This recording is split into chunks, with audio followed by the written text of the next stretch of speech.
Hello there, and welcome back to another breakdown of the Bad Batch. I'm Scott from Bad Cuz Dad, and today we're talking about and taking an in-depth look into Episode 5, Entombed. We begin the episode with Omega and Wrecker scrounging for some parts in a junkyard. I like how Wrecker is basically just an overgrown kid, and him and Omega have a real sweet brother-sister dynamic that I just adore. They find what they're looking for among a couple of other oddities Omega picks up and return back to Sid's headquarters, where we see Fee is back schmoozing and captivating a couple patrons with another one of her adventure stories. Hunter and Tech notice that her embellishment seems to get a little stronger each time. Omega and Wrecker return with the compressor and oddities, and Fee comes over to have a look at what she brought back. Although most of it's junk, Fee notices something interesting about one of the pieces. It's a compass, an old one at that. She says the coordinates are in the Caldor Trinary system. So old, in fact, that Tech can't even find it on the galactic map. Fee suspects that because it's old, rare, and off the map, chances are there is some type of treasure there. Hesitant to put themselves in danger again, the clones, and especially Hunter, is rather apprehensive to go chasing treasure once again, especially with someone like Fee, who appears to have a knack for getting herself in a frequent precarious situation. Omega insists, though, with childlike wonder and excitement,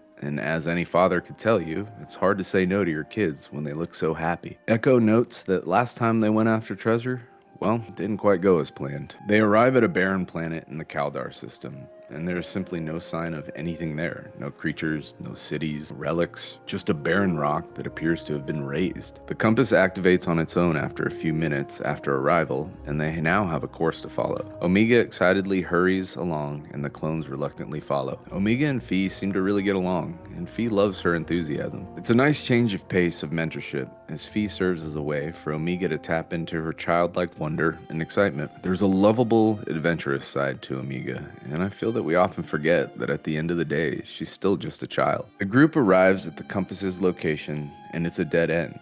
As a seasoned explorer, however, Fee knows that things aren't always what they seem, and manages to find a traversable crevice in the mountain wall. As the scene shifts, we see that they're being watched by a curious creature who has undoubtedly been alerted to their presence. As they make their way through the opening, they find themselves in some sort of designed room, reminiscent of a temple. It was here that my Jedi senses began to first go off. There was something eerily familiar about the style and etchings on the wall. Somewhere, I had seen this before. As Tech and Fee begin to scan the room, Tech notes that the etchings on the wall are easily 1,000 years old, and Fee says that no, they are older, much older. If she's right, she believes they are standing at an entrance to a place that legend calls Scaranal. Wrecker suspects that she's referring to a Jedi temple, since by all intents and purposes, the Jedi are quite old. But Fee once again says no.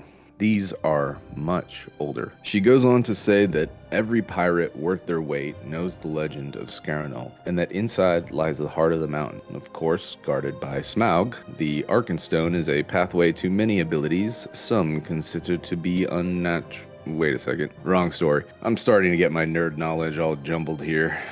Let's reset. Okay.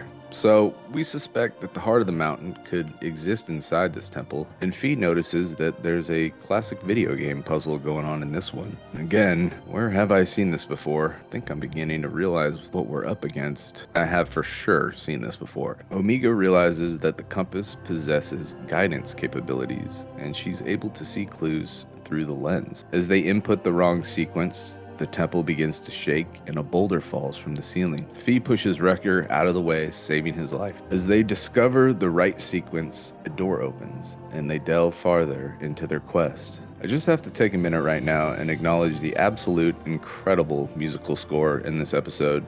The Indiana Jones vibes are so strong, and the cinematography and composition is just captivating. As they continue down the pathway, Omega asks Fee what exactly the heart of the mountain is. She says that some say it's a crystalline stone that is a key to an ancient power, which makes it quite valuable, obviously, perhaps in more ways than one. Tech notes that his preliminary scans of the stones in the temple wall are indeed old. In fact, they predate the Republic. We're talking thousands of years old here. As they slow down, Hunter senses a disturbance in the force, and the creature that was watching them enter the tunnel, drops down on them with a vicious intent. It snags Wrecker and pulls him back up towards the opening from which it descended, and Wrecker begins literally beating the snot out of it and grabs its horn and rips it right off. Stunned, the creature drops him and retreats to potentially rethink its plan. This causes the squad to momentarily get split up, and they continue on their own paths to find the treasure. As Hunter proceeds down another small passageway, another booby trap springs, and Hunter goes falling through the ground as he throws his grappling hook back up. Without an immediate latch point, Fee quickly rushes in to grab the cable and once again saves one of the clones from certain doom. Fee is turning out to be pretty much exactly what she's been posturing about.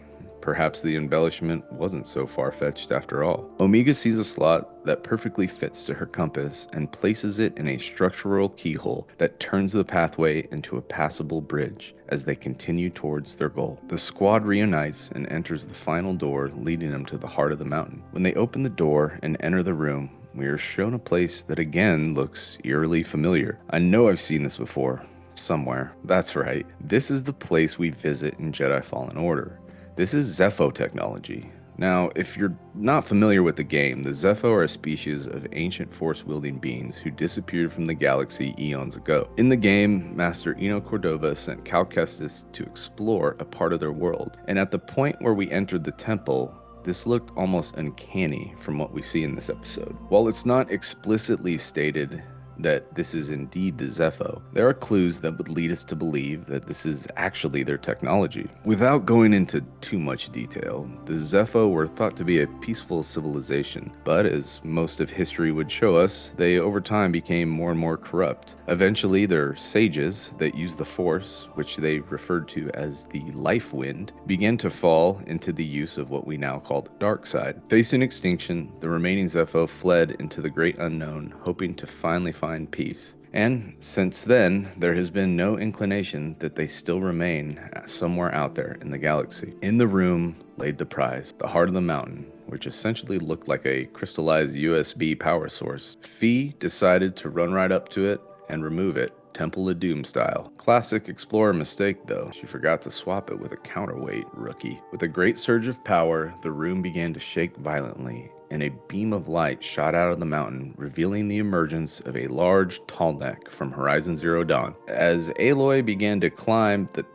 Dang it. Alright, I really gotta stop getting these confused. But hey, great art borrows from other great art, right? The four-legged vehicular machine began to break free from the mountain and uncontrollably started to send out surges of energy from its head that is now obviously responsible for the raising of this world mentioned earlier in the episode. The beam effortlessly shreds everything in its path and unfortunately takes out Fee's droid Mel in the process. Poor little thing. If this looks familiar as well, it's because it is. Again, lending credibility to my Zeffo connection, this machine looks strikingly similar to the automatons or the Zeffo temple guards that you fight against in Fallen Order. They have the same head shape modeled after their creators, the Zeffo, and the beam, although much larger on this walking fortress, it is the exact same beam that shoots at Cal during their combat engagement. The team realizes that there's no stopping this thing from its destructive path, and that they need to put the heart back in the slot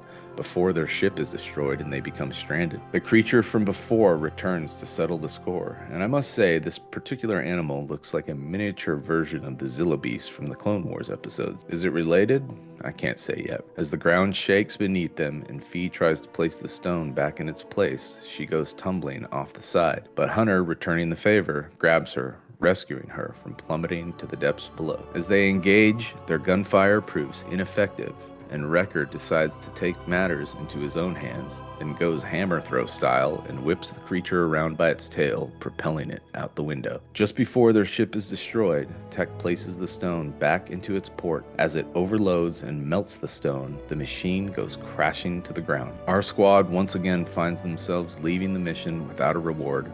But hey, at least they're leaving with their lives, right? If you're worried about Mel, don't be. Fee says she always makes sure to back up her memory on her ship. It seems that Mel often gets into trouble. As Omega remains intrigued with Fee, and adventure in general, Fee begins to tell her about a chalice that is rumored to be out there, leaving us in true explorer Indiana Jones fashion with another adventure to be had. Roll credits. Look, I get a lot of people want the story to keep progressing, but you have got to understand how much world building is taking place here. This is the first time in the shows that the Zepho has been referenced, and this is only strengthening my prediction that the Star Wars universe we know is about to get a lot bigger. The fact that the games, shows, both live action and cartoons, are seeing more and more crossover is leading me to believe that the narrative is only growing in depth. I can't wait to see how this interconnected lore keeps growing, and I'm beyond excited to see some of our favorite characters, old and new, to cross paths at some point. Thank you all once again for tuning in.